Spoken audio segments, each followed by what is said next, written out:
రాష్ట్ర కేబినెట్ కూర్పులో వివక్ష స్పష్టంగా కనిపిస్తోంది. ప్రస్తుత మంత్రివర్గంలో అత్యధికంగా దక్షిణ తెలంగాణ వారే చోటు కల్పించడంతో పాటు కీలక శాఖలు ఇచ్చారు. ఉన్న కొంతమంది ఉత్తర తెలంగాణ మంత్రులకు నామమాత్రపు శాఖలు కేటాయించడం పట్ల విమర్శలు వెల్లువెత్తుతున్నాయి. కేబినెట్లో అన్ని జిల్లాలకు సమ ప్రాధాన్యం ఇవ్వకపోవడంపై ప్రభుత్వం పార్టీ తీరు పట్ల సీనియర్ నాయకులు గుర్రుగా ఉన్నారు. త్వరలో కేబినెట్ విస్తరణ ఉంటుందన్న ఊహాగానాలతో మిగిలిన 6 మంత్రి పదవి ఎవరికి దక్కవచ్చనే చర్చ జరుగుతోంది.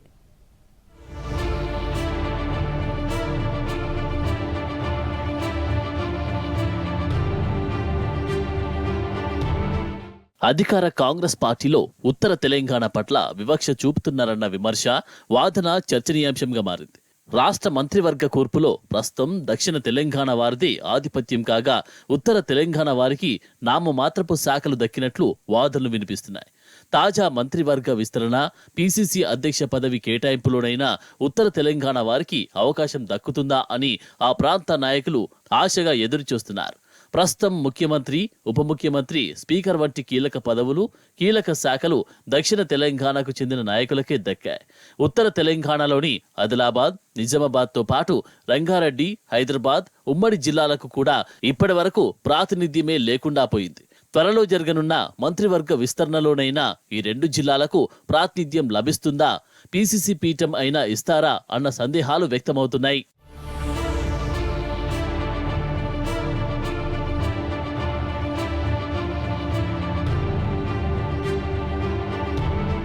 రాష్ట్ర అసెంబ్లీ సీట్ల సంఖ్యను బట్టి 18 మందికి మంత్రి పదవులు ఇవ్వవచ్చు. ప్రస్తుతం సీఎం రేవంత్ రెడ్డితో కలిపి 12 మంది మంత్రులు ఉండగా మరో 6 శాఖలు ఖాళీగా ఉన్నాయి.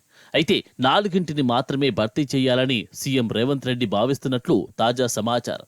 ప్రభుత్వంలో సీఎం, డిప్యూటీ సీఎం పదవులతో పాటు కీలక శాఖలన్నీ దక్షిణ తెలంగాణకే దక్కాయన్నది ఉత్తర తెలంగాణ నేతల ఆరోపణ.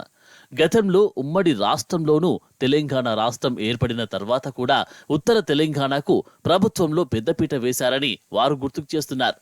మరి ఇప్పుడెందుకు కాంగ్రెస్ ప్రభుత్వ హయాంలో తమకు ప్రాధాన్యం లభించడం లేదని వాపోతున్నారు.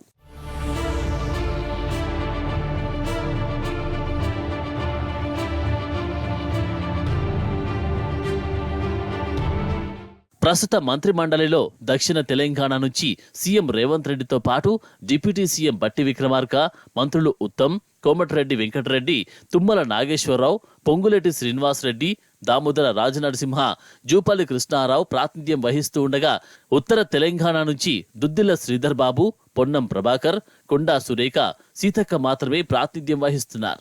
దక్షిణ తెలంగాణ మంత్రులకు కీలక శాఖలు కేటాయించాలని, అయితే ఉత్తర తెలంగాణకు చెందిన శ్రీధర్ బాబు, సీతక్కకు గుడ్డిలో మెల్లగా కాస్త ప్రాధాన్యం కలిగిన శాఖలు కేటాయించగా మిగతా 2 మంత్రులు కొండా సురేఖ, పొన్నం ప్రభాకర్ కు ప్రాతినిధ్యమే లేని శాఖలు దక్కాయి.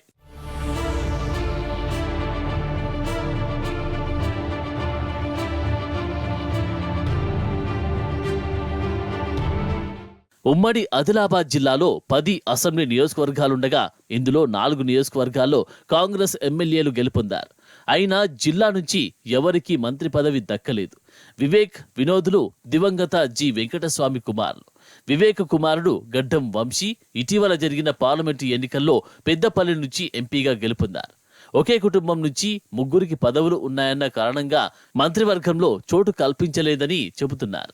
ఆదిలాబాద్ జిల్లాలో కాంగ్రెస్ కు పెద్ద దిక్కుగా ఉంటూ పార్టీని కష్టకాలంలో కాపాడుకుంటూ వచ్చిన సీనియర్ నాయకుడు ప్రేమ్ సాగర్ రావుకు మంత్రివర్గంలో ఎందుకు స్థానం కల్పించలేదన్న ప్రశ్నకు సమాధానం లేదు.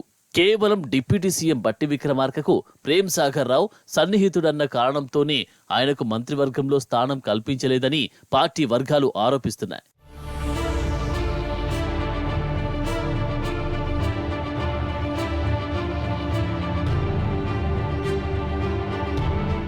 ఇక ఉమ్మడి నిజామాబాద్ జిల్లా నుంచి కూడా మంత్రివర్గంలో ప్రాతినిధ్యం లేదు. ఈ జిల్లాలో 9 అసెంబ్లీ నియోజకవర్గాలుండగా ఇక్కడి నుంచి 4 కాంగ్రెస్ ఎమ్మెల్యేలు గెలుపొందారు. ఈ జిల్లా నుంచి మాజీ మంత్రి సుదర్శన్ రెడ్డి గతంలో ఇరిగేషన్ వంటి కీలక శాఖ నిర్వహించినప్పటికీ మంత్రివర్గంలో చోటు కల్పించకపోవడం పట్ల ఆ జిల్లాలోనే కాకుండా కాంగ్రెస్ పార్టీలో పెద్ద ఎత్తున విమర్శలు వ్యక్తమవుతున్నాయి. కనీసం మంత్రివర్గ విస్తరణలోనైనా ఈ సీనియర్ నేతకు చోటు లభిస్తుందా లేదా అన్నది వేచి చూడాలి.